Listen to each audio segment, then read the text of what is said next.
Hello guys, this is RK English. How are you? I hope you had a good days. And today we are going to see the new English word that's called vocabulary. And I hope you know. I think some of you are familiar with vocabulary. Even almost most of people are familiar what vocabulary means. So we are going to see more about it. So please follow me. Okay, what vocabulary means? It is a collection of words a person knows and uses for meaning. Vocabulary jechuun maal jechuudha? It is a collection of words walitti qabama jechoota a person knows kan namni baruu fi itti fayyadamu jechuudha. Yeroo baay'ee hiikaa jechootaatiif yookiin ammoo ibsama jecha ibsa yookiin ibsa jechootaatiif itti fayyadamu jechuudha. ባሩዳፍ ቮካብላሪ ማለት የቃላት ስብስብ ወይንም ደግሞ መዝገበ ቃላት የሚለውን ሲሆን እና ጥቅሙ ምንድነው? ሰዎች እንዲያውቁትና እንዲጠቀሙት ብዙ ጊዜ ለትርጉምና ለማብራሪያ እና ለሌላ ነገር ብዙ ጊዜ ለትርጉምና ለማብራሪያ ሰዎች የሚጠቀሙበት የእንግሊዘኛ ክፍል ነው ማለት ነው። እና so we have to see just what we use is daily in our vocabulary or English vocabulary. So the first one says empathy. Empathy means understanding feelings. Kana jechuun maal jechuudha? Miira hubachuu. Miira nama hubachuu. Empathy jedhama. Empathy ማለት የሰውን ስሜት መረዳት መቻል ምን ይባላል? Empathy. For example, empathy builds connection. wal hubachuun miira namaa hubachuun miira walii hubachuun hariiroo cimsa. በአማርኛ empathy builds connection ማለት ምን ማለት ነው?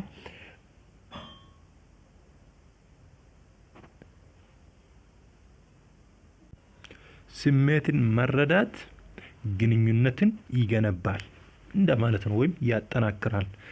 Okay, fervor means a strong passion. miira ol'aanaa jechuudha. Miira ol'aanaa yeroo baay'ee miira aalii ol'aanaa kan jedhu kenna fervor jechuun. Fervor ማለት የጋለ ስሜት ወይም ከፍተኛ የንዴት ደረጃ ወይም ሁኔታ ማለት ነው። For example, he spoke with fervor. asitti maal jedha? inni miira aarii ol'aanaadhaan dubbate. miira aarii haalaan cimaatiin dubbate. ለምሳሌ እዚህ ጋር ምን ይላል?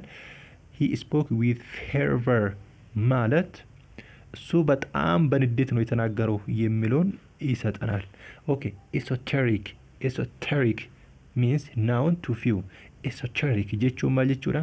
nama muraasa qofatti kan beekamu yookiin namoota muraasa qofatti kan beekamu. namoonni muraasni qofti kan beekanii jechuudha. esoteric ማለት means okay, esoteric ማለት ምን ማለት ነው? በጥቂቶች ዘንድ ብቻ የሚታወቅ ነገር esoteric ይባላል። For example, it says that monument is esoteric. siidaan sun namoota hedduu biratti hin beekamu. ያ ሐውልት በብዙዎች ዘንድ አይታወቅም የሚለውን ይሰጣል።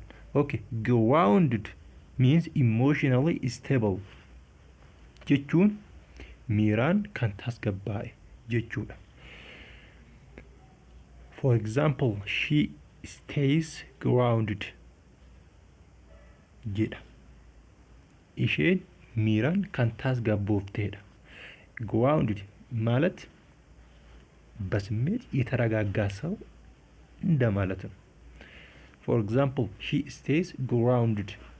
እሷ በስሜት የተረጋጋች ሴት ናት የሚለውን ይሰጣል። Okay. The next part says equanimity. Equanimity means command. Equanimity jechuun sammuu tasgabbaa'aa jechuudha yookiin nama tasgabbaa'u equanimity jennaan. Equanimity means ማለት የተረጋጋ አእምሮ ያለው ሰው ማለት ነው። For example, she handled stress with equanimity. isheen dhiphina miira sammuu tasgabbiidhaatiin to'atte.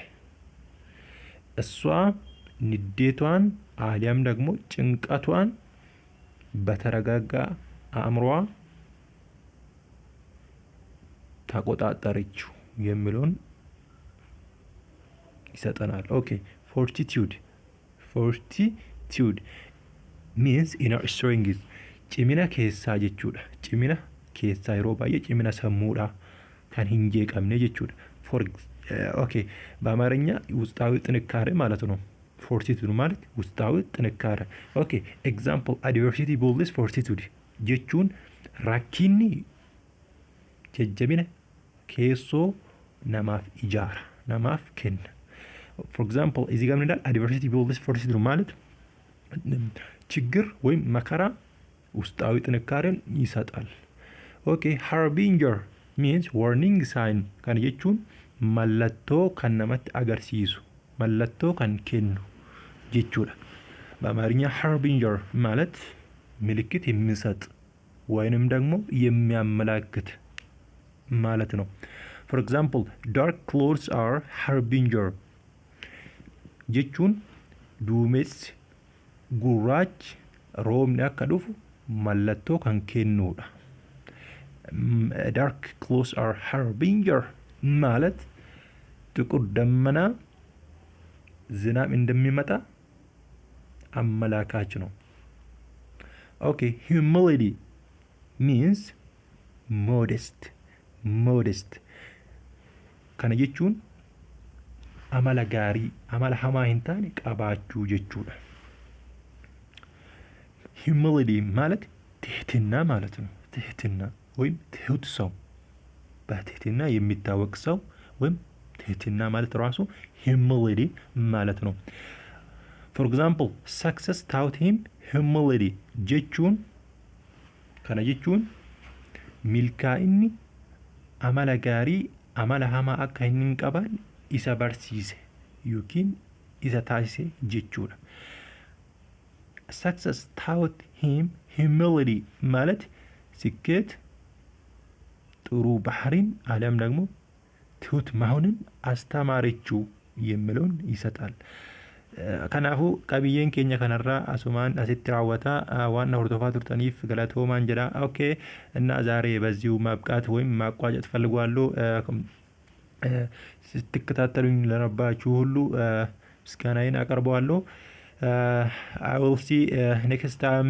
Please share these videos to other and promote me just in order to give more and more advanced English parts. So that is what make me